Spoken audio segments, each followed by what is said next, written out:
Hello everyone. तो जैसा कि पिछले टर्म पे हम लोग बातचीत कर रहे थे रेजोनेंस के कॉन्जुगेटेड सिस्टम्स की, और उसमें हमने पहला जो कॉन्जुगेटेड सिस्टम था डबल बॉन्ड विद कार्बोकेटायन वो देख लिया था। उसके बाद जो सेकंड कॉन्जुगेटेड सिस्टम आज हम देखेंगे वो है double bond with second sorry हमने देख लिया था double bond with lone pair या नेगेटिव चार्ज जब कार्बन पे हो तब, या फिर कोई भी नेगेटिव चार्ज हमने उसके बारे में भी देख लिया था। ठीक है, उसमें मैंने कुछ होमवर्क्स दिए थे दोनों ही केसेस के अंदर, और बहुत सारे बच्चों का इसमें कोई रिस्पॉन्स नहीं आया है। ठीक है, शायद उन्होंने होमवर्क नहीं किया है, और ये बहुत बुरा होगा आपके साथ अगर आप इस चैप्टर में होमवर्क को फॉलो नहीं करते हो तो। ठीक है, मैं मेरे लिए कोई बुरा नहीं है, ठीक है, आपके लिए बहुत बुरा होने वाला है। Because organic is a subject या टॉपिक जिनमें आपको लगातार क्वेश्चंस करते रहना पड़ता है, क्योंकि बहुत सारी रिएक्शन और बहुत सारी चीज़ें आपको फेस करनी पड़ेंगी। और अगर आप इनमें से बहुत सारी चीज़ों को भूल जाते हो, ठीक है, तो आप एक तरीके से समझिए कि आपका जो सब्जेक्ट है वो अच्छा नहीं हो पाएगा। इसलिए मैं बच्चों को बार बार कहता रहता हूँ कि ऑर्गेनिक में थोड़ा सा फोकस्ड होकर क्वेश्चंस को सॉल्व करें।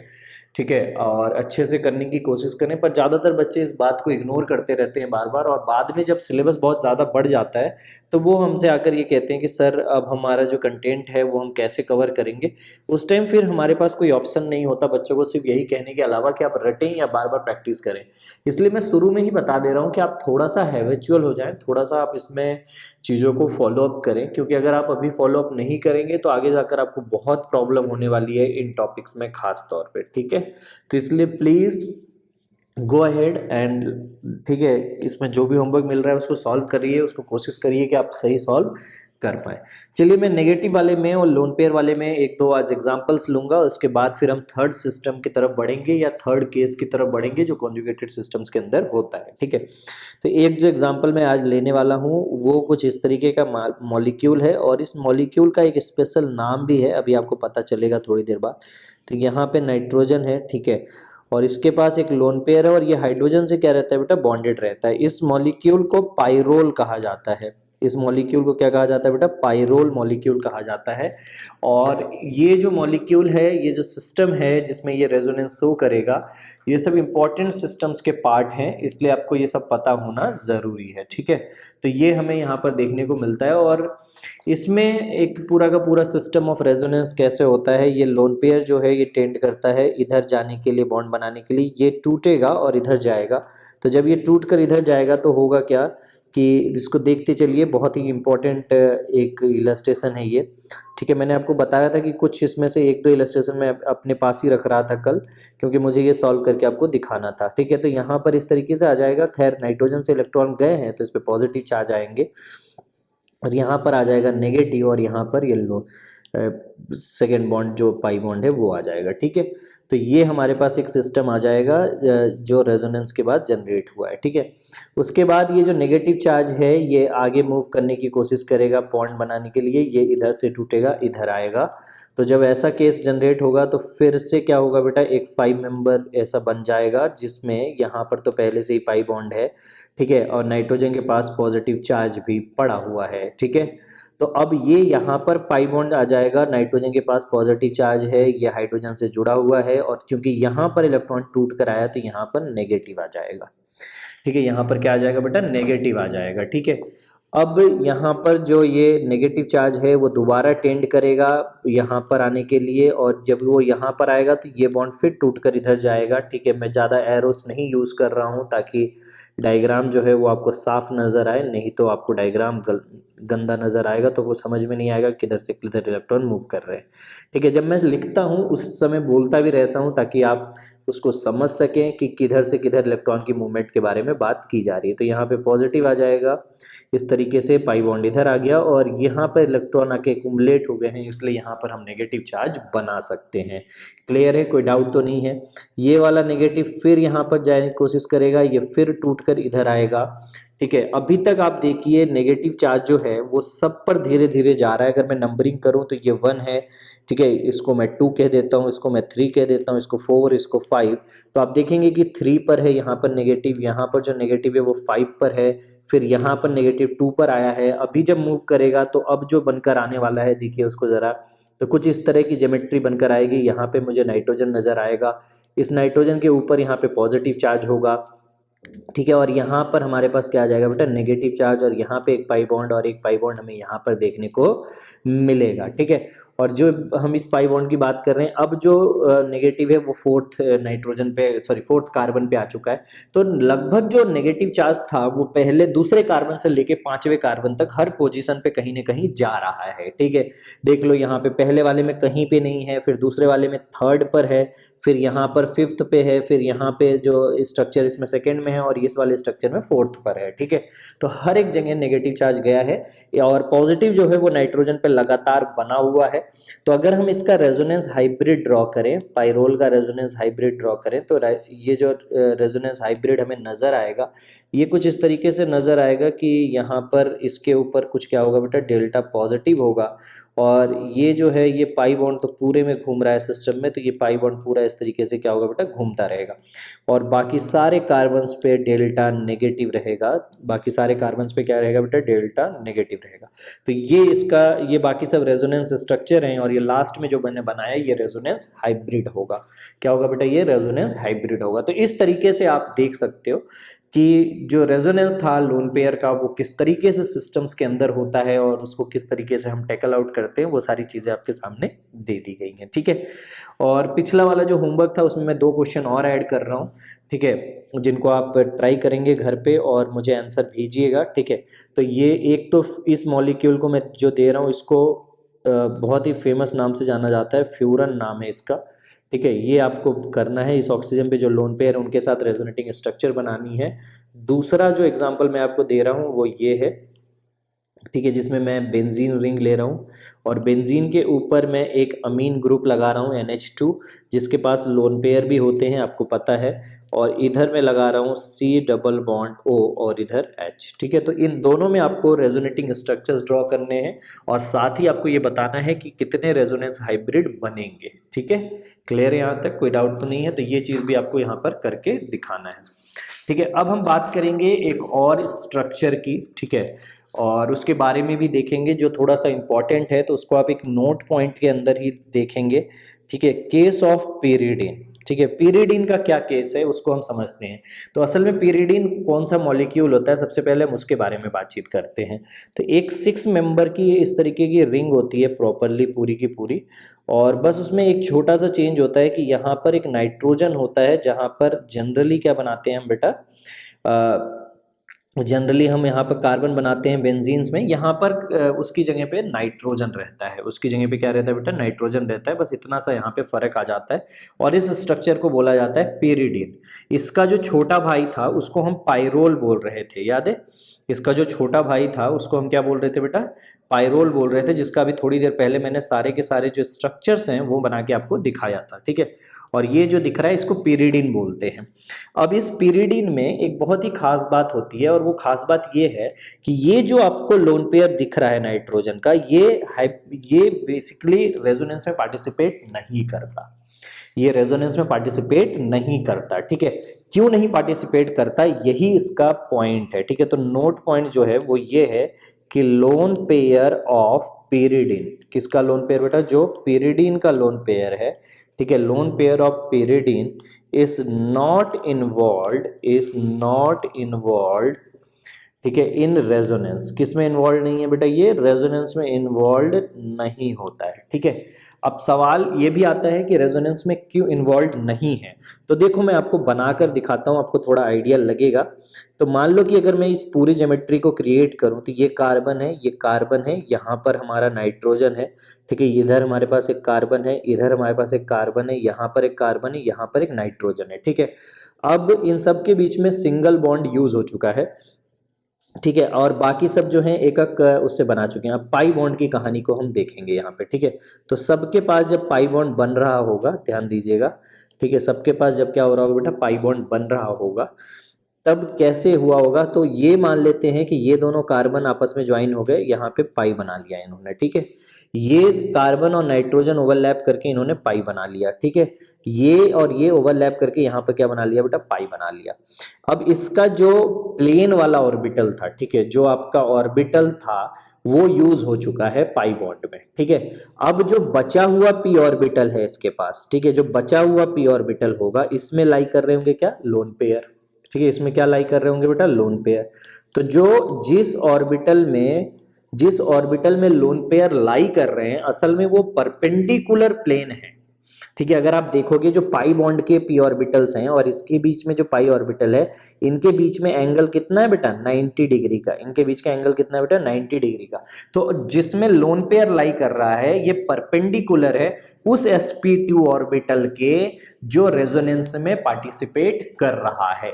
ठीक है, तो ये परपेंडिकुलर है और रूल के मुताबिक जिन एटम्स के जिन इलेक्ट्रॉन्स को उसमें क्या कहते हैं कि रेजोनेंस में पार्टिसिपेट करना है वो सब एक प्लेन के अंदर होने चाहिए। वो सब क्या होने चाहिए बेटा, एक प्लेन के अंदर होने चाहिए। पर ये जो लोन पेयर है ये आउट ऑफ प्लेन है। ये जो लोन पेयर है ये क्या बेटा, आउट ऑफ प्लेन है। ठीक है, out of plane of resonance orbital. जो ऑर्बिटल रेजोनेंस में पार्टिसिपेट कर रहे हैं उनसे ये जो है ये क्या बेटा, बाहर है। तो ये आउट ऑफ प्लेन है, ठीक है, ऑफ रेजोनेंस ऑर्बिटल। तो जो रेजोनेंस ऑर्बिटल है जो रेजोनेंस में पार्टिसिपेट कर रहे हैं, जिनको मैं देखो कलर कर रहा हूं यहाँ पे, ठीक है, इसके नीचे वाले भी कर रहे होंगे, बिल्कुल कोई डाउट नहीं है। ठीक है, तो ये सब जो रेजोनेंस में पार्टिसिपेट कर रहे हैं इनके ये ऑर्बिटल्स हैं। ठीक है, लेकिन जिसमें लोन पेयर लाई कर रहा है, जिसमें क्या लाई कर रहा है बेटा, लोन पेयर लाई कर रहा है, ठीक है, वो अगर आप ध्यान से देखोगे तो वो परपेंडिकुलर है as compare to plane, as compare to plane. और इसी वजह से, ठीक है, इसी वजह से जो लोन पेयर है वो पार्टिसिपेट नहीं करता पीरियडिन का, वो आपका कैसा हो गया बेटा, ये लोकलाइज्ड हो गया। ठीक है, दो तरह के कंपाउंड, दो तरह के बॉन्ड वो इलेक्ट्रॉन पेयर होते हैं। एक जो मूव कर सकते हैं, जो रेजोनेंस में पार्टिसिपेट करते हैं, उनको हम बोलते हैं डीलोकलाइज। और ये जो यहाँ पर जो मूव नहीं कर सकता, जो रेजोनेंस में पार्टिसिपेट नहीं करता, उनको हम बोलते हैं लोकलाइज्ड इलेक्ट्रॉन। क्या बोलते हैं बेटा, लोकलाइज्ड इलेक्ट्रॉन। तो यहाँ पर हम लिख सकते हैं विच डू नॉट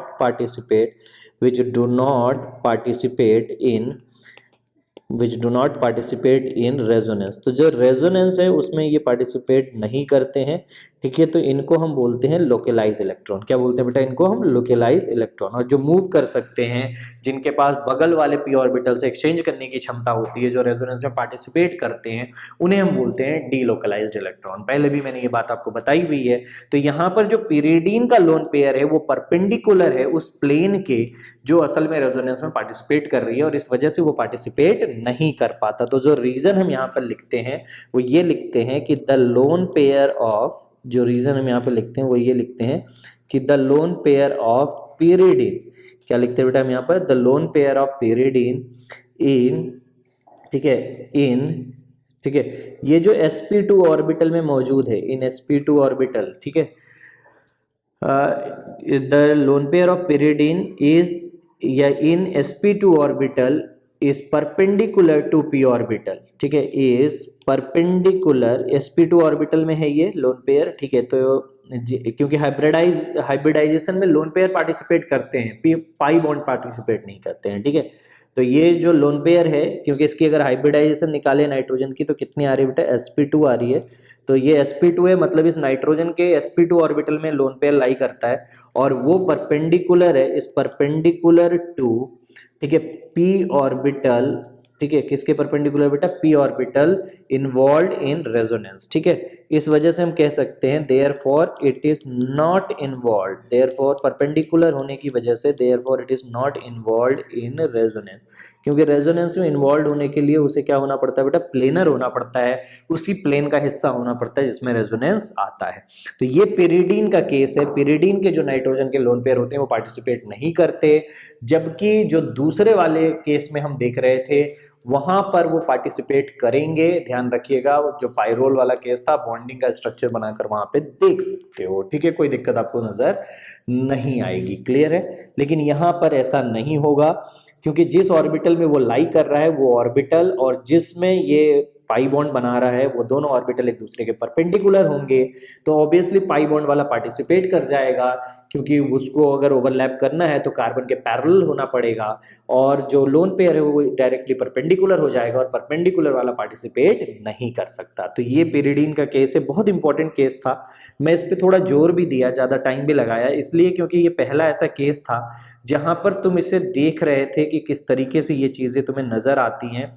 ठीक है, क्योंकि ज़्यादातर बच्चे पहली बार जब इसे देख रहे होते हैं तो उन्हें अंदाज़ा ही नहीं लग पाता कि असल में ये हो कैसे रहा है, ठीक है। इस वजह से मैंने पूरा इसमें इलाबरेट किया है, स्ट्रक्चर बना बनाकर आपको समझाने की कोशिश की है, ठीक है। यहाँ तक क्लियर है, कोई डाउट तो नहीं है किसी को? तो ये चीज़ हमें यहाँ पर देखने को मिलती है, ठीक है। एक और यहाँ पर मैं एग्जाम्पल के तौर पे ही ले रहा हूँ, बहुत सिंपल सा ही केस है ये, ठीक है, लेकिन ये केस थोड़ा सा यूनिक होता है। अब यहाँ पर देखोगे तो यूनिकनेस कहाँ है वो समझो, कि दो लोन पेयर है, दोनों साइड एक एक लोन पेयर तुम्हें दिख रहा होगा, ठीक है। अब ऐसे केस में जब दोनों साइड एक एक लोन पेयर दिख रहा है तो क्या होगा?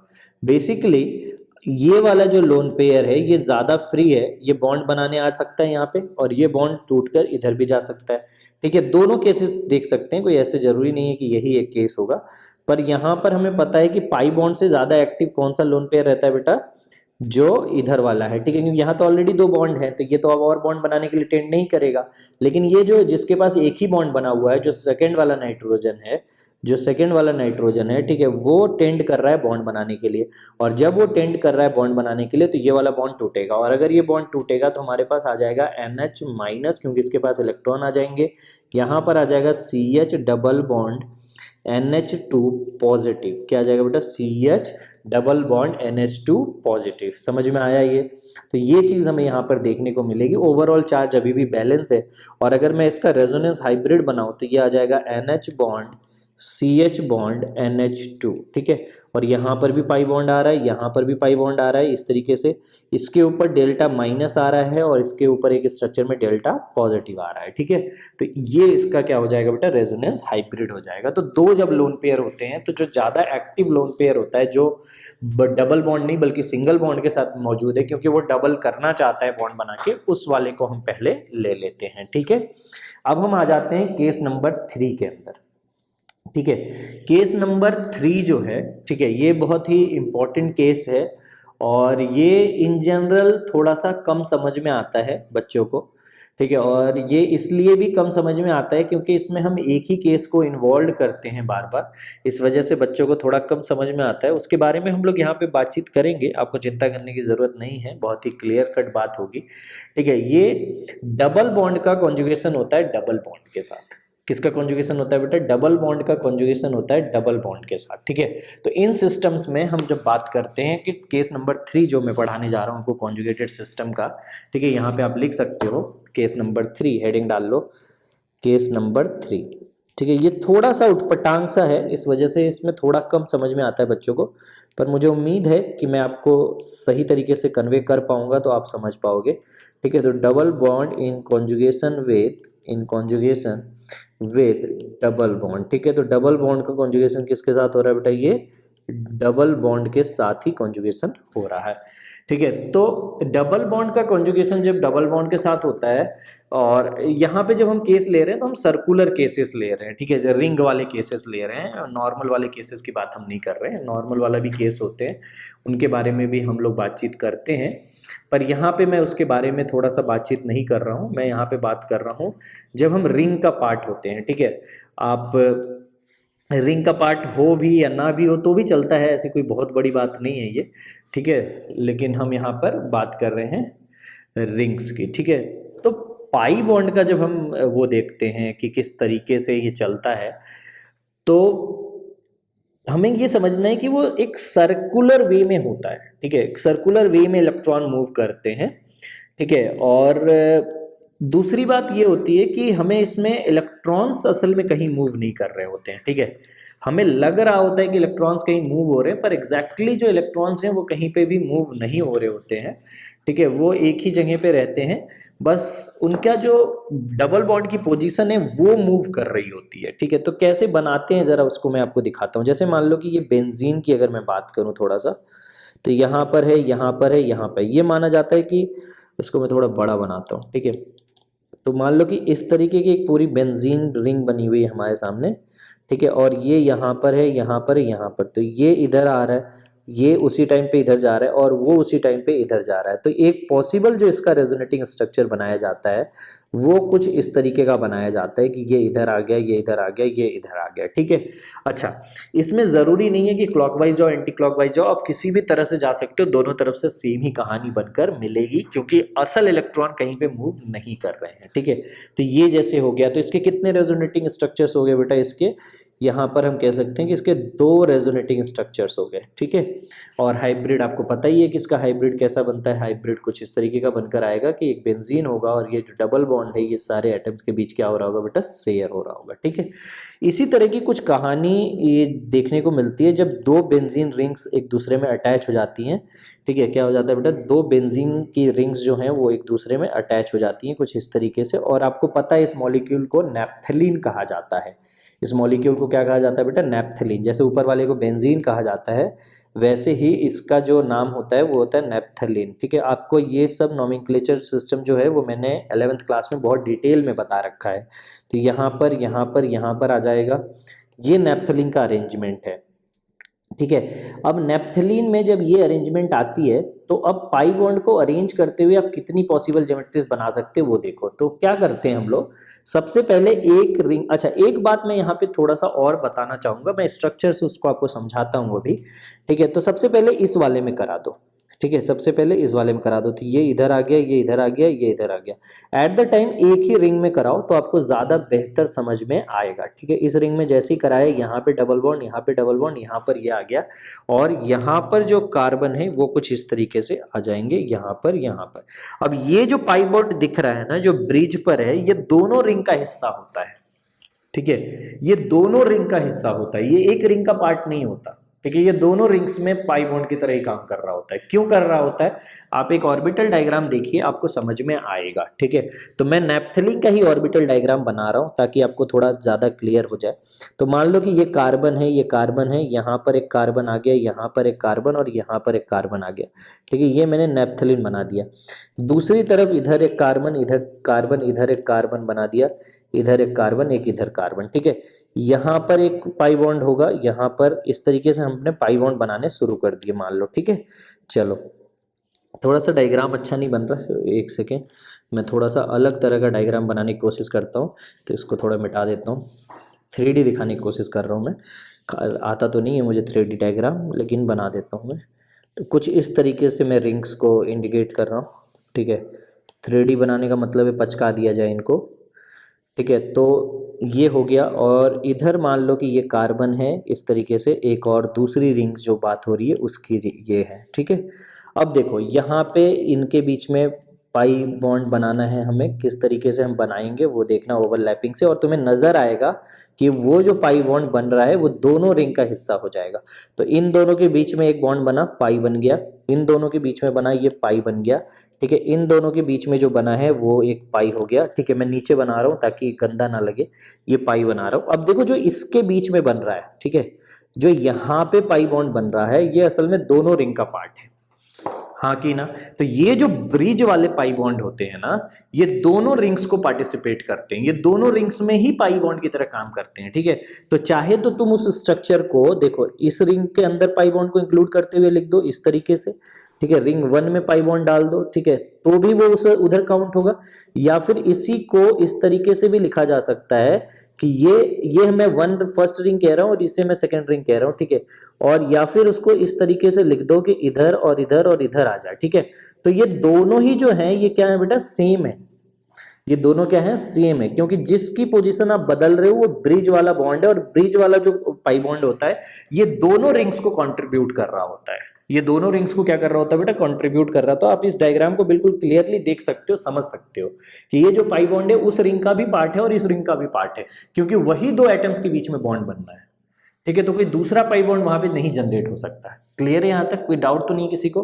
तो यहां पर मैं एक पॉइंट लिखवा रहा हूं कि जो bridge pi bond is equally divided, equally क्या, equally present in both ring, ठीक है। डिवाइड नहीं हो रहा बल्कि प्रेजेंट है इन बोथ रिंग। तो जो दोनों रिंग्स हैं, दोनों जो वो हैं, उन दोनों के बीच में ये जो पाई बॉन्ड है वो क्या रहता है बेटा, मौजूद रहता है। ठीक है, तो हमें ये देखने को मिलता है कि जो ब्रिज पाई बॉन्ड है ये दोनों रिंग्स का पार्टिसिपेंट होता है। क्लियर यहाँ तक?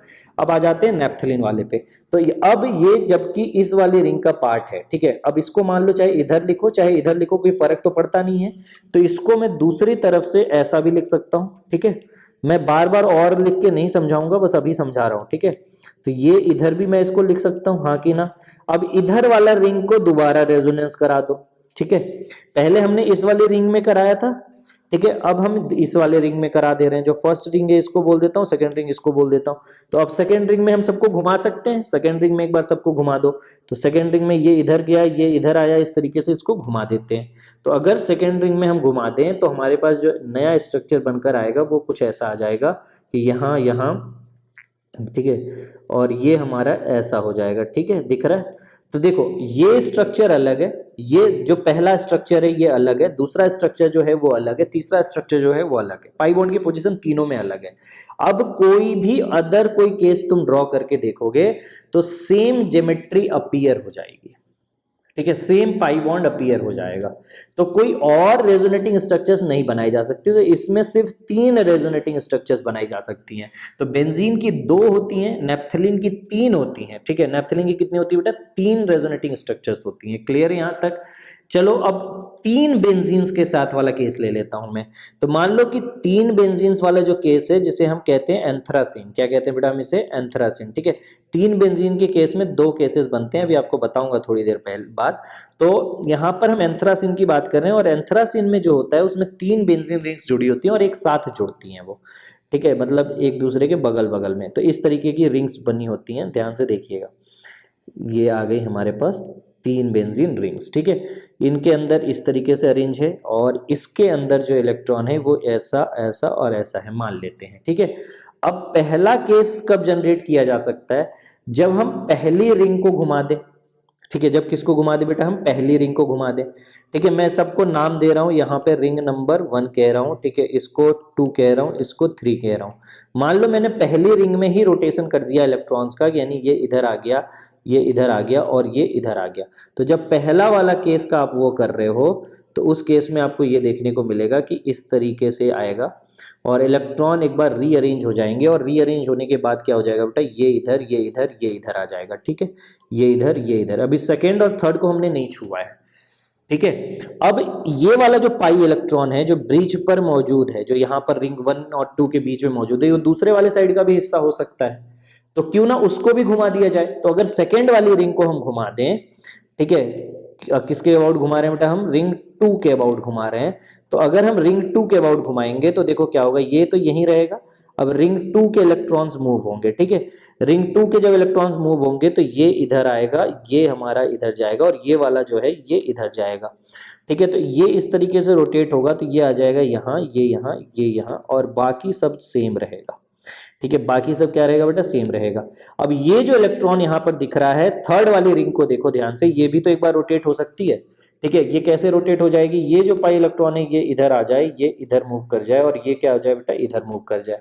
तो यहाँ से एक और मूवमेंट पॉसिबल है, और यहाँ से जब ये मूव करेगा, जब रिंग नंबर 3 को हम मूव करा रहे, एक एक करके मैं सारी रिंग्स को मूव कराता हूँ, सारे पॉसिबल केसेस मैं चेक करना चाहता हूँ इसलिए। तो यहाँ पर ये ऐसा, यहाँ पर ऐसा और यहाँ पर ऐसा आ जाएगा, और बाकी ये ऐसा और ये ऐसा और ये ऐसा और ये ऐसा आ जाएगा। ठीक है, तो देखो जो 4 स्ट्रक्चर तुम्हारे सामने स्क्रीन पे बने हुए हैं वो चारों के चारों स्ट्रक्चर डिफरेंट हैं कहीं ना कहीं पाई बॉन्ड के अरेंजमेंट में, हाँ कि ना? कहीं ना कहीं क्या है बेटा? डिफरेंट है पाई बॉन्ड के अरेंजमेंट में। तो बेसिकली ये जो है ये सब एक दूसरे के क्या हो गए बेटा? रेजोनेटिंग स्ट्रक्चर हो गए। तो यहाँ पर हम कह सकते हैं कि हमें 4 रेजोनेटिंग स्ट्रक्चर्स मिलते हैं, और अगर इनका हाइब्रिड बनाया जाए तो बहुत सिंपल है। हाइब्रिड सबका बेंजीन जैसा ही आता है। ठीक है, क्योंकि पाई बॉन्ड जो है वो सारे कार्बन्स पे घूम रहा है, तो यहाँ पर सर्कुलर, यहाँ पर सर्कुलर और यहाँ पर भी सर्कुलर ले लेते हैं। चाहे डॉटेड बनाओ चाहे सॉलिड सर्कुलर बनाओ, कोई फर्क नहीं पड़ता, दोनों ही कन्वेंशंस चलते हैं। दोनों ही कन्वेंशंस क्या होते हैं बेटा, चलते हैं, इनमें कोई दिक्कत नहीं है। ठीक है, तो ये आप इन दोनों में से कोई भी एक को ले सकते हो। क्लियर है यहाँ तक, किसी को कोई डाउट तो नहीं है? तो ये चीज़ हमें यहाँ पर देखने को मिलती है। ठीक है, तो ये हमारा एंथ्रासीन का केस हो गया जिसमें 4 रेजोनेटिंग स्ट्रक्चर्स मिलती हैं। एक और जो तीन रिंग्स हैं, कौन सा केस हो जाएगा ये, केस नंबर 4। ठीक है, तो बेसिकली जो 3 रिंग मिलती हैं इनको मिलाने का एक और तरीका होता है। ठीक है, जब ये 2 रिंग्स तो एक दूसरे के अगल बगल में मिली हो, पर तीसरी रिंग जो इसके यहां से ना जुड़कर बल्कि नीचे वाले कार्बन से जुड़ जाए इस तरीके से। ठीक है, तो ये हमारे पास एक ज्योमेट्री आ जाती है। तो इसको हम बोलते हैं फेनांथ्रीन। क्या बोलते हैं बेटा इसको, फेनांथ्रीसीन। ठीक है, तो इसका जो नाम होता है वो नाम हो जाता है फेना, ठीक है, एंथ्रेसीन, फेनांथ्रेसीन। ठीक है, तो ये फेनांथ्रेसीन कहलाता है। इसमें मान लो कि ऐसे इलेक्ट्रॉनिक अरेंजमेंट हमें दी गई है। ठीक है, कुछ इस तरीके की इसमें अरेंजमेंट होती है। क्लियर है यहाँ तक, कोई डाउट तो नहीं है? अब देखो कैसे कैसे मैं जनरेट कर सकता हूँ। ठीक है, मैं नंबरिंग कर देता हूँ, ये 1 कह दे रहा हूँ, इसे मैं 2 कह दे रहा हूँ और इसको मैं 3 कह दे रहा हूँ। ठीक है, मैं जब बोलता हूँ ना उसको नोट किया करो क्योंकि वो इंपॉर्टेंट है बेटा, क्योंकि अभी मैं आपके सामने नहीं हूँ तो आप मेरे एक्सप्रेशन को एग्जैक्टली नहीं देख पाते हो, तो इसलिए मैं किस रिंग के बारे में बात कर रहा हूं मैं उसको लगातार बोलता रहता हूं, इसीलिए ताकि आप उस रिंग पर पहुंचकर उस चीज को अपने कॉपी में बनाओ। ठीक है, ताकि आपको समझ में आए। ठीक है, तो देखिए यहां पर आपको फर्स्ट रिंग अगर मैं रोटेट कर दूं तो पहला जो मैं कर रहा हूं वो रिंग 1 कर रहा हूं। ठीक है, पहला जो कर रहा हूं वो कहां कर रहा हूं बेटा, रिंग 1 में कर रहा हूं। ठीक है, इसी जो स्ट्रक्चर यहाँ बनी हुई है उस पे, तो अगर पहले रिंग्स में मैं रोटेट कर दूं तो ये कुछ ऐसा आ जाएगा। आप करके भी देख सकते हैं, इलेक्ट्रॉन की मूवमेंट से आपको समझ में आ जाएगा। ठीक है, तो ये चीज़ हमारे पास एक केस बनकर आ रहा है। ठीक है, और ये भी याद रखना जो ब्रिज वाला है वो दोनों का पार्टिसिपेंट है, चाहे उसको ऊपर बनाओ चाहे नीचे बनाओ कोई फर्क नहीं पड़ता है। ठीक है, तो जैसे यहाँ पर देखो मैं इसको नीचे बना रहा हूँ, जो ये वाला पाई बॉन्ड है मैं इसको नीचे बना दूँ, कोई दिक्कत नहीं है। ठीक है, अब ये जो थर्ड रिंग है इसमें भी रोटेशन हो सकता है। ठीक है, तो थर्ड रिंग में हम रोटेशन कर रहे हैं तो यहाँ पर हमारे पास आ जाएगा रिंग 3 को अगर कर दें, तो अगर रिंग 3 को करोगे तो देखो एक ज्योमेट्री जो बनकर आ रही है वो केस मैं आपको दिखाता हूँ, तो वो बनकर आ जाएगा यहाँ पर और इस तरह का एक केस जनरेट हो जाएगा। यहाँ पर तो है ही ये, और रिंग 3 की अगर मैं बात करूं तो इसमें हमने रोटेशन कर दिया तो अब यहाँ पर पाई बॉन्ड होगा। ठीक है, इस तरीके से एक पाई बॉन्ड इधर और एक पाई बॉन्ड इधर आ जाएगा। ठीक है, कोई दिक्कत तो नहीं है किसी को, ये केस भी हमने कंसिडर कर लिया। ठीक है, अब एक केस इस वाले में जो पहला वाला स्ट्रक्चर है यहां से देखो, इसमें रिंग 2 के साथ भी किया जा सकता है क्योंकि जो बीच वाला इलेक्ट्रो बॉन्ड पाई बॉन्ड है, जो ये वाला पाई बॉन्ड है, ये दोनों का पार्टिसिपेंट है। ठीक है, तो रिंग 2 में क्यों ना रोटेशन कर दिया जाए यही स्ट्रक्चर रखते हुए। तो अगर यही स्ट्रक्चर है और रिंग 2 खाली रोटेट हो रहा है तो रिंग 2 में जब रोटेशन होगा तो वहां पर आ जाएगा ये कुछ ऐसा केस आ जाएगा। ठीक है, रिंग 2 का केस कैसा हो जाएगा बेटा, ये वाला केस हो जाएगा। ये तो 4 स्ट्रक्चर बन गए, लेकिन क्या कोई एक और स्ट्रक्चर पॉसिबल है क्या? ठीक है, क्या कोई और एक स्ट्रक्चर पॉसिबल है इसमें, या फिर यही फाइनल है, इसके अलावा कोई स्ट्रक्चर पॉसिबल नहीं है? ठीक है, तो अब इसको हम जरा सा सोचेंगे और आप इस पे थोड़ा सा वीडियो को पॉज करके दिमाग लगाना शुरू करिए कि क्या यही सी पॉसिबिलिटीज हैं या कोई और भी एक पॉसिबिलिटी क्रिएट की जा सकती है। अगर आपको लगता है कि कोई एक और पॉसिबिलिटी क्रिएट की जा सकती है तो मुझे बताइए वो कौन सी पॉसिबिलिटी है, क्योंकि मुझे तो दिख रहा है कि वो कौन सी पॉसिबिलिटी है जहां पर हम डायरेक्टली क्रिएट कर सकते थे, बिना किसी झंझट के, बिना किसी चीज के हम उसको क्रिएट कर सकते हैं। ठीक है, तो वो कौन सा केस है? तो वो केस है जब हम इसमें से रिंग 3 को घुमा दें, जब हम इसमें से क्या करें बेटा, रिंग 3 को घुमा दें। ठीक है, तो देखो अगर मैं इसमें रिंग 3 को डायरेक्टली घुमा दूं तो जो ज्योमेट्री हमारे पास बनकर आएगी वो देखो ऐसी बनकर आएगी। ठीक है, कि यहाँ पर एक यहाँ पर होगा, एक यहाँ पर, एक यहाँ पर, इस तरीके से, और यहाँ पर ये किस तरीके से होगा, यहाँ पे आ रहा है, और ये जो केस है इसको हमने क्योंकि रोटेट कर दिया है तब ये इसका हिस्सा होगा ही नहीं असल में। ठीक है, ये नीचे वाले का हिस्सा बन गया होगा। ठीक है, इस तरीके से। अब आप इसको जरा देखिए, कोई भी 2 स्ट्रक्चर आपको सिमिलर नजर आ रहे हैं क्या? कोई भी 2 स्ट्रक्चर क्या आपको सिमिलर नजर आ रहे हैं क्या? नहीं, सारे के सारे जो 5 स्ट्रक्चर्स बने हैं वो डिफरेंट हैं, इसलिए यहाँ पर 5 रेजोनेटिंग स्ट्रक्चर्स बनेंगे। कितने रेजोनेटिंग स्ट्रक्चर्स बनेंगे बेटा? 5 रेजोनेटिंग स्ट्रक्चर्स बनेंगे, और फेनांथ्रेसीन के 5 रेजोनेटिंग स्ट्रक्चर बनते हैं। इसका ये क्या है बेटा? प्रूफ है। इसका ये क्या है? प्रूफ है। तो बेसिकली हमें जब भी पाई बॉन्ड को पाई बॉन्ड के साथ कॉन्जुगेट कराना होता है, तो हम पाई इलेक्ट्रॉन सिस्टम को थ्रू आउट द रिंग लेकर जाते हैं। थ्रू आउट द रिंग क्या करते हैं बेटा? हम लेकर जाते हैं, और हम उससे जो थ्रू आउट द रिंग लेकर जाते हैं उससे उसको सॉल्व करने की कोशिश करते हैं।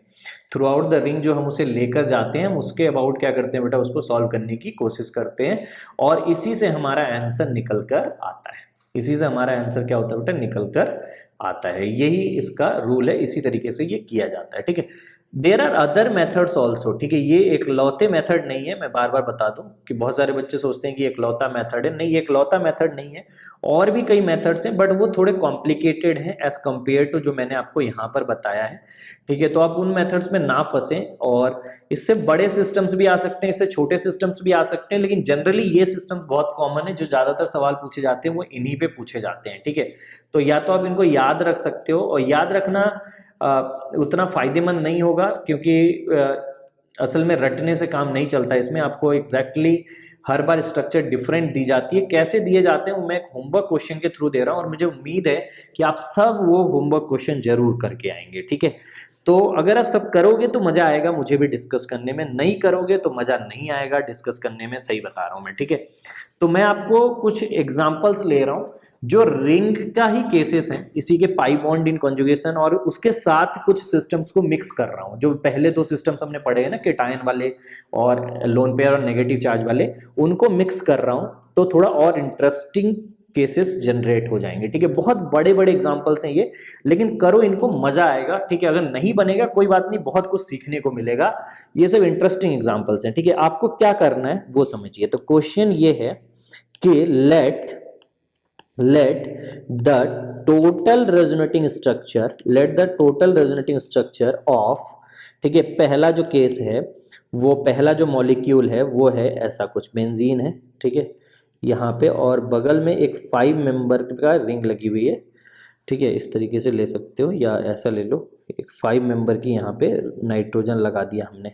ठीक है, NH, और ये पाई बॉन्ड है, ये हमारा लोन पेयर है। इसके जो नंबर ऑफ रेजोनेटिंग स्ट्रक्चर है वो हमने A मान लिए। कितने मान लिए बेटा? A मान लिए। ठीक है, इसी तरह जो सेकेंड स्ट्रक्चर हमारे सामने आ रही है, ठीक है, उसको भी हम ले लेते हैं। तो सेकेंड स्ट्रक्चर कुछ ऐसी आ रही है कि हमारे पास ये हो गया, यहाँ पर ये हो गया। ठीक है, और ये आ गया, और यहाँ पर ये और ये आ गया। ठीक है, और यहाँ पर हमने OH लगा दिया। इसके जो रेजोनेटिंग स्ट्रक्चर है इसको हमने B मान लिया है। इसके रेजोनेटिंग स्ट्रक्चर्स को क्या मान लिया बेटा? हमने B मान लिया है। ठीक है, थर्ड जो केस है, आपको सारे रेजोनेटिंग स्ट्रक्चर बनाने हैं। ठीक है, तो आपको A भी निकालना है, B भी निकालना है, और C भी निकालना है। A भी निकालना है, B भी निकालना है, और क्या निकालना है बेटा? C भी निकालना है। ठीक है, तीसरे केस में यहाँ पर बीच में OH लगा हुआ है। ठीक है, और इसके रेजोनेटिंग स्ट्रक्चर C हैं। देन डिटरमाइन, ठीक है, determine the value of A, ठीक है, B एंड C। ठीक है, A B C, and report, आपको रिपोर्ट जो करना है वो करना है A plus B plus C। ठीक है, आपको क्या रिपोर्ट करना है बेटा? A plus B plus C report करना है कि A plus B plus C क्या होगा, ये आपको यहाँ पर बताना है। समझ में आया ये? ठीक है, तो ये चीज़ आपको यहाँ पे करके दिखानी है। बहुत ही सिंपल सा केस मैंने जनरेट करने की कोशिश की है, आप भी करने की कोशिश करिए। ये जो अगर आप कर लेते हो, एग्जैक्टली सही कर लेते हो, तो मुझे समझ में आ जाएगा कि जो अभी तक आपने पढ़ा है वो सब आपको बनता है। ठीक है, बहुत ही इंपॉर्टेंट केसेस हैं। ठीक है, और मैं बार बार अभी लोन पेयर बना रहा हूँ, कुछ दिनों बाद जब पेपर में आएगा ना, तो ये लोन पेयर नहीं बने होंगे। ये लोन पेयर तुम्हें देखने पड़ेंगे कि क्या उस मॉलिक्यूल के पास लोन पेयर है या नहीं है। ठीक है, तो अभी तो मैं बना देता हूँ। ठीक है, क्योंकि अभी आपने स्टार्ट ही किया है, लेकिन थोड़े दिनों के बाद जब हम बात करेंगे तो आपको देखने को मिलेगा कि ये जो लोन पेयर हैं ये आपको समझने पड़ते हैं कि वहां पर हैं कि नहीं है। ठीक है, तो इसलिए इनकी आदत मत डालो। ठीक है, आप बस ये समझो कि हाँ ऐसा कुछ हो रहा है और इसके बारे में हम लोग बातचीत करने वाले हैं। ठीक है, तो ये चीज़ आपको यहाँ पर देखने को मिल रही है और मुझे उम्मीद है कि ये क्वेश्चन जरूर सॉल्व करोगे, इंपॉर्टेंट क्वेश्चन है और ये बन जाए तो मज़ा आ जाएगा। तो मुझे ये सुकून मिल जाएगा कि तुम लोग को सब कुछ समझ में आ रहा है और मैं उम्मीद करता हूँ कि बेहतर तरीके से आगे ऑर्गेनिक में परफॉर्म करोगे। ठीक है, तो ये शुरुआत है, पर एक टफ क्वेश्चन मैंने इसमें दिया है प्रैक्टिस के लिए। क्लियर है यहाँ तक? चलो अगले केस में बढ़ते हैं। केस नंबर 4 की अगर हम बात करें, ठीक है, केस नंबर 4 की। तो 3 सिस्टम्स हमने कॉन्जुगेशन के देख लिए, अब हम चौथा सिस्टम कॉन्जुगेशन का देख रहे हैं और जहां पर डबल बॉन्ड जो है, ठीक है, जो डबल बॉन्ड है वो कॉन्जुगेशन करेगा रेडिकल के साथ। किसके साथ कॉन्जुगेशन करेगा बेटा? In conjugation with double bond, in conjugation with free radical. ठीक है, तो फ्री रेडिकल जो है, ठीक है, जैसे पॉजिटिव चार्ज के साथ हो रहा था वैसा ही फ्री रेडिकल के साथ भी होता है कि कुछ डिफरेंट होता है, वो हम लोग देखेंगे। ठीक है, और उसके बारे में हम लोग बातचीत करेंगे।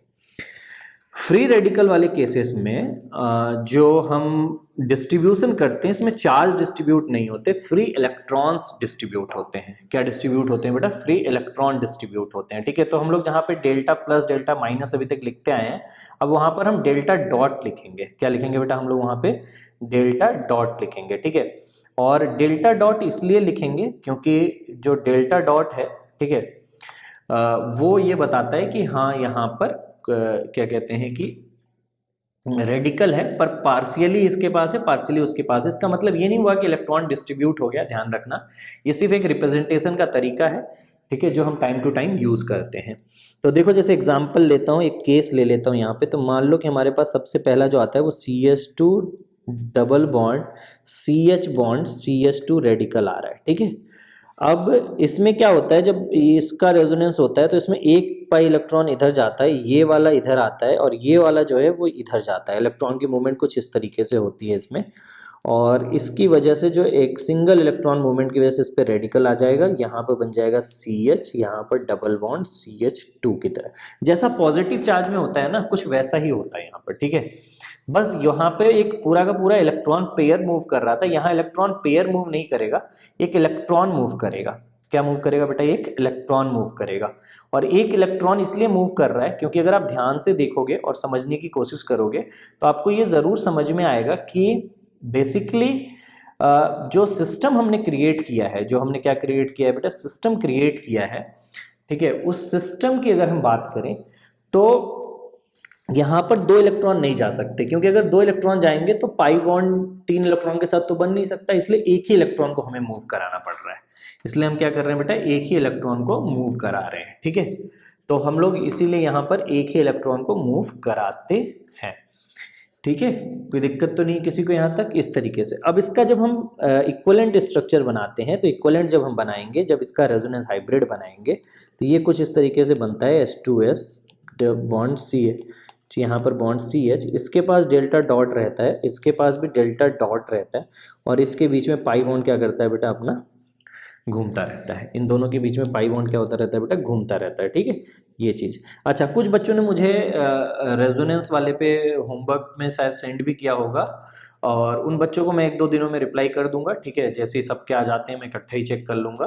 ठीक है, I will revert back to them, और मैं कोशिश करूँगा जल्दी से जल्दी आपको वो जो रिवर्ट कर दूँ कि आंसर सही है कि गलत है आपके।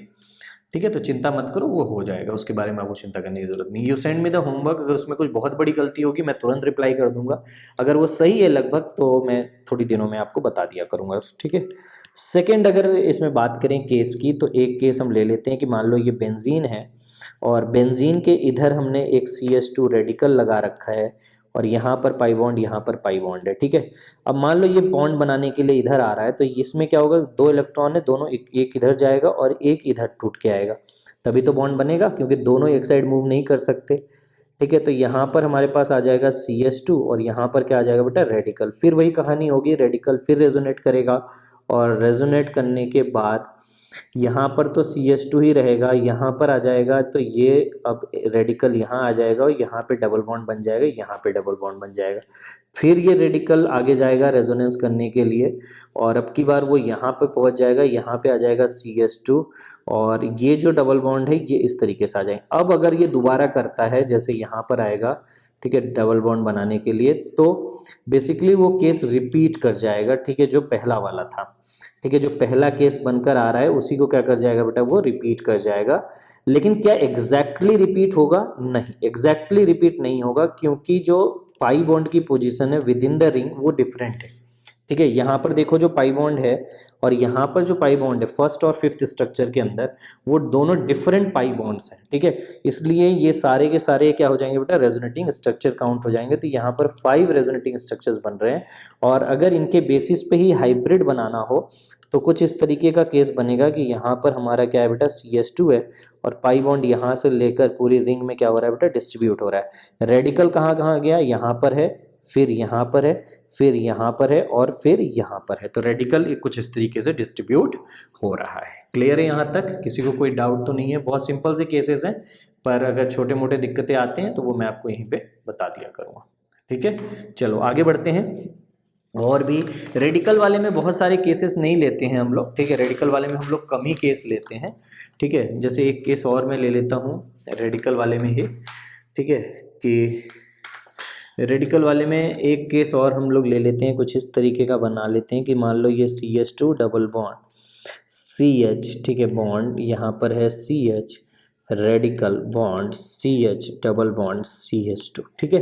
अब इसको जरा देखो, इसमें दो तरफ से रेजोनेंस हो सकता है। एक बार हो सकता है जब इलेक्ट्रॉन इधर जाए, ठीक है, और इसके जो दो इलेक्ट्रॉन है वो एक इधर आ जाए बॉन्ड बनाने के लिए, एक इधर आ जाए। तो उस केस में आपके पास क्या आ जाएगा बेटा, CH2 bond CH double bond CH bond CH bond CH2, कुछ इस तरीके का केस बनकर आपके सामने आ जाएगा। दूसरा केस तब जनरेट हो सकता है, ठीक है, जब ये केस है। दूसरा केस यहीं से हम जनरेट कर रहे हैं। मान लो कि इसको मैं थोड़ा सा ना ऐसे ले रहा हूँ, ठीक है, मान लो ऐसे आ रहे हैं, तो यहाँ पर ये जो इलेक्ट्रॉन है ये इस साइड मूव कर जाए इफ है, ठीक है। तो सेकेंड साइड जब मूव करेगा दूसरी वाले तरफ, जिधर किया हुआ है उधर नहीं, तो ये बन जाएगा CH, और यहाँ पर आ जाएगा CH double bond CH bond, यहाँ पर आ जाएगा CH2 रेडिकल, कुछ इस तरीके की क्रिएट हो जाएगी, ठीक है। तो इसको अगर हम टोटल ओवरऑल देखें तो हमें 3 रेजोनेटिंग स्ट्रक्चर मिल रहे हैं, ठीक है। कितने मिल रहे हैं बेटा, 3 रेजोनेटिंग स्ट्रक्चर्स मिल रहे हैं, जिसकी कहानी ये है कि CH2 बॉन्ड CH, मैं यहाँ पे हाइब्रिड बना रहा हूँ, यहाँ पे CH bond CH bond CH2 आ रहा है।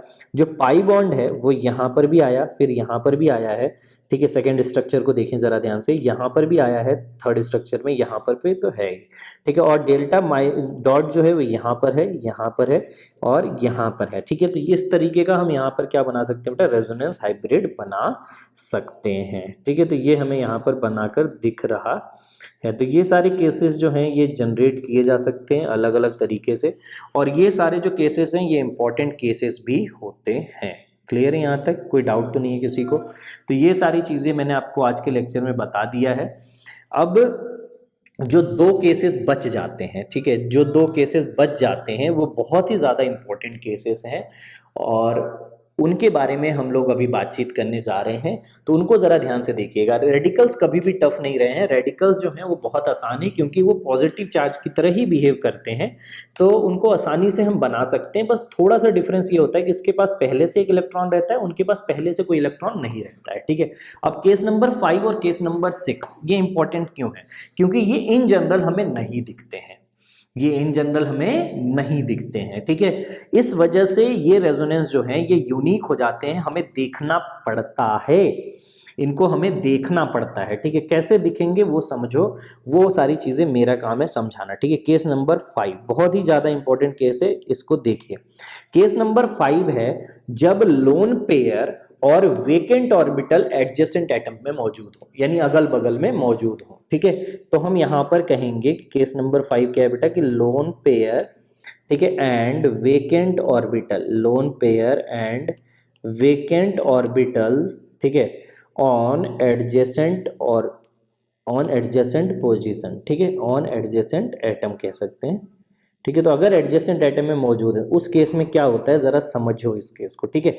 एक मैंने आपको फिनोमिना पढ़ाया था केमिकल बॉन्डिंग के अंदर, बैक बॉन्डिंग नाम से, ठीक है। अब ये बैक बॉन्डिंग क्या होती थी, ध्यान से सुनना। इसकी एक कंडीशन हुआ करती थी कि मान लो कि एक एटम है, ठीक है, जो एक एटम है A, ठीक है, इसके पास एक वेकेंट ऑर्बिटल पड़ा हुआ है, ठीक है, इसके पास क्या पड़ा हुआ है बेटा, एक वेकेंट ऑर्बिटल पड़ा हुआ है, ठीक है, और ये जुड़ा हुआ है, ठीक है, किसी एक दूसरे एटम एक्स से जिसके पास एक लोन पेयर पड़ा हुआ है, जिसके पास क्या पड़ा हुआ है बेटा, एक लोन पेयर, ठीक है। तो बेसिकली इस केस में होता क्या था कि जो लोन पेयर है वो अपना इलेक्ट्रॉन इसको डोनेट कर देता था, इसको क्या कर देता था बेटा, डोनेट कर देता था, और इस केस को हम इनऑर्गेनिक में बैक बॉन्डिंग कहते थे, जिसे हम ऑर्गेनिक के अंदर रेजोनेंस कहते हैं। इसे हम ऑर्गेनिक के अंदर क्या कहते हैं बेटा, रेजोनेंस कहते हैं, ठीक है। तो देखो ये कैसे दिखता है, समझो इस बात को, एक एग्जांपल के थ्रू मैं शुरुआत करता हूं। तो यहां पर हमारे पास होता है CH3, और मान लो बगल में ये O से जुड़ा हुआ है, और इधर हमारे पास है कार्बोकेटाइन, ठीक है। अब हमारे पास पूरी की पूरी कहानी एक तरीके से तैयार हो चुकी है। अगर मैं इसको बनाऊं तो मैं लिखूंगा कि ये CH3 है, इस ऑक्सीजन के पास हमारे पास यहाँ पर क्या मौजूद है बेटा, लोन पेयर मौजूद है, ठीक है। यहाँ पर क्या मौजूद है, लोन पेयर मौजूद है, ठीक है।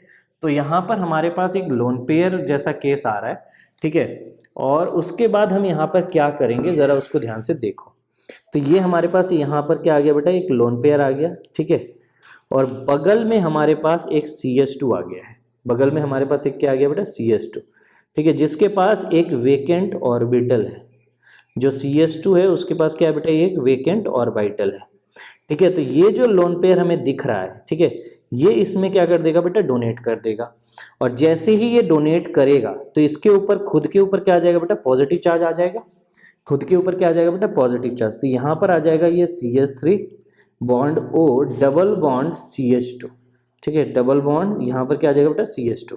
और इस फिनोमिना को, जो इस स्ट्रक्चर से इस स्ट्रक्चर का ट्रांसफॉर्मेशन हुआ है, इसे हम ऑर्गेनिक में रेजोनेंस कहते हैं। इसे हम ऑर्गेनिक में क्या कहते हैं बेटा, रेजोनेंस कहते हैं। और ये जो रेजोनेंस है ये जनरली बच्चों को नहीं दिखता, ये जनरली बच्चों को नहीं दिखता है, ठीक है। तो ये चीज़ आपको यहाँ पे समझना है, ठीक है, कि ये हमें यहाँ पर नहीं दिखता है, हमें यहाँ पर इसके बारे में समझ नहीं आता है, ठीक है। क्यों नहीं दिखता, क्योंकि लोन पेयर्स के बारे में हमें आदत नहीं होती है, ठीक है, इस वजह से, ठीक है। तो हम इसके बारे में ज़्यादा कुछ कर नहीं पाते, हमें आइडिया लग नहीं पाता है, ठीक है।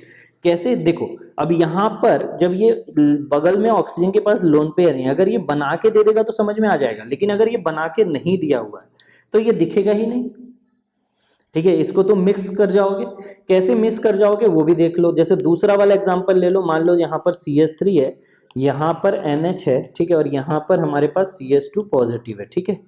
अब इस केस में देखो सब मिस हो रहा है, ठीक है, लेकिन कैसे हम बचा सकते हैं, क्योंकि हमें पता है नाइट्रोजन के पास लोन पेयर है, ये इसको क्या कर सकता है बेटा, डोनेट कर सकता है। तो अगर ये इसको डोनेट कर देगा तो ये बना लेगा CH3 बॉन्ड, यहाँ पर हमारे पास आ जाएगा बेटा क्या, NH डबल बॉन्ड, ठीक है, CH2, और यहाँ पर हमारे पास पॉजिटिव चार्ज आ जाएगा, ठीक है। तो ये आपस में क्या कर गए बेटा, रेजोनेंस कर गए, और इस तरह के रेजोनेंस को lone pair and vacant orbital lone pair कहा जाता है, ठीक है। जहां पे अब अच्छा ये जो मतलब क्या कहते हैं कि जो ये केस हो रहा है ये बहुत ज़्यादा इंपॉर्टेंट केस है। क्यों बहुत ज़्यादा इंपॉर्टेंट केस है, उसके बारे में मैं नेक्स्ट टर्न पे बातचीत करूंगा तो आपको बताऊंगा, ठीक है, कि क्योंकि इस रेजोनेंस ने बहुत सारी चीज़ें बदल दी हैं। कैसे बदला है वो अगले टर्न पे मैं बताऊंगा। थर्ड एग्जाम्पल यहाँ पर ले लेते हैं। जैसे ये मान लो CH3 है, और अब यहाँ पर मान लो कि S लगा हुआ है, और यहाँ पर ये जुड़ा हुआ है CH2 प्लस से, ठीक है। अब सल्फर के पास भी लोन पेयर होता है तो वो भी डोनेट कर सकता है, और वो भी डोनेट करेगा तो यहाँ पर आ जाएगा CH3S डबल बॉन्ड, या और यहाँ पर आ जाएगा बेटा CH2, यहाँ पे क्या आ जाएगा CH2, कुछ इस तरह जैसे ऑक्सीजन वाले केस में हुआ। तो यहाँ पर भी उसने रेजोनेंस कर लिया। ये सब रेजोनेंस है, ठीक है। अब ये रेजोनेंस कब होगा, ध्यान रखना, जब किसी भी कार्बोकेटाइन के बगल में, किसी भी कार्बोकेटाइन के बगल में सन ग्रुप लगा हो। सन ग्रुप मतलब सल्फर मौजूद हो, ठीक है, क्या मौजूद हो बेटा, sulphur, O for oxygen, oxygen मौजूद हो, ठीक है, और N फॉर नाइट्रोजन।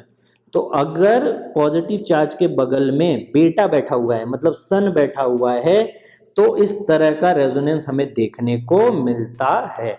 तो हमें इस तरह का रेजोनेंस देखने को मिलता है, ठीक है। तो जब भी कार्बोकेटाइन के बगल में कोई बेटा बैठा हुआ है, मतलब सल्फर, ऑक्सीजन और नाइट्रोजन में से कोई ग्रुप है, तो वहां पर आप बैक बॉन्डिंग रेजोनेंस जरूर चेक करेंगे। बहुत ही इंपॉर्टेंट फिनोमिना है, ठीक है। क्यों इंपॉर्टेंट है इसके बारे में मैं अगले टर्म पे जरूर बातचीत करूंगा, वहीं से लेक्चर की शुरुआत होगी, ठीक है। लेकिन आज के लिए आपको ये जो लास्ट केस मैंने पढ़ाया ये दिमाग में रखिएगा, यहीं से मैं शुरुआत करूंगा अगले लेक्चर की और उसके बारे में मैं डिटेल में बात करूंगा, ठीक है। तो आज के लिए बस इतना ही, दैट्स इनफ फॉर टुडे।